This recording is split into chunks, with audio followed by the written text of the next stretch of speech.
So you've got the Gospels. Jesus shows up, teaches, heals, flips tables respectfully, rises from the dead. Acts is basically previously on Christianity, followed by now watch what happens next. Episode 1, Jesus leaves the chat. Right at the start, Jesus ascends into heaven like the original glow-up exit. Before he goes, he tells his followers, stay tuned, power's coming. He means the Holy Spirit, not like better Wi-Fi. Pentecost, when the Holy Spirit drops like a new iOS update. The disciples are hiding in a room when suddenly, wind blows, fire appears, everyone starts speaking languages they never learned.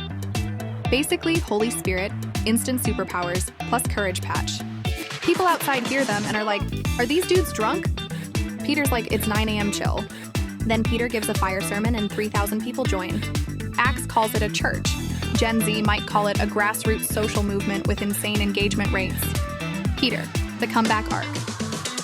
Peter goes from I don't know him, guy to watch me heal this man and preach a whole sermon guy. He heals people, gets arrested, walks out of jail because an angel basically says, let's bounce, keeps preaching. Peter's whole vibe becomes, do it for the gospel energy. Stephen. First Christian martyr Stephen gives a long speech, like podcast episode long, and gets stoned to death. It's tragic, but it becomes the moment where the Jesus movement spreads beyond Jerusalem. Also watching this happen is Saul, who we'll talk about in a sec. Saul's plot twist. Man goes from villain to main character. Saul starts as the guy trying to cancel Christianity forever. Then boom, Jesus appears to him on the road like, hey, stop. Saul, who are you? Jesus, it's me. The one you're dragging online? Saul goes blind, gets healed, and becomes Paul, the biggest from hater to hype man transformation in the Bible. Paul's mission trips, the original travel vlog. Paul travels everywhere, spreading the message like a one-man PR team. Expect shipwrecks, snakes, miracles, new churches popping up like pop-up shops, lots of letters, aka future New Testament books. Paul's whole ministry is Weeball, the big questions.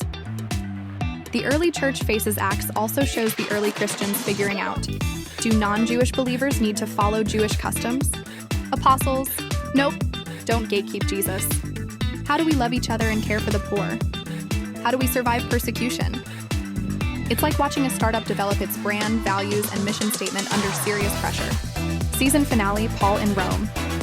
The book ends with Paul under house arrest in Rome, still preaching, still writing, still vibing. No epic ending scene. Why? Probably because Acts isn't about how the movement ends. It's about how it begins. And we are the continuation of the story.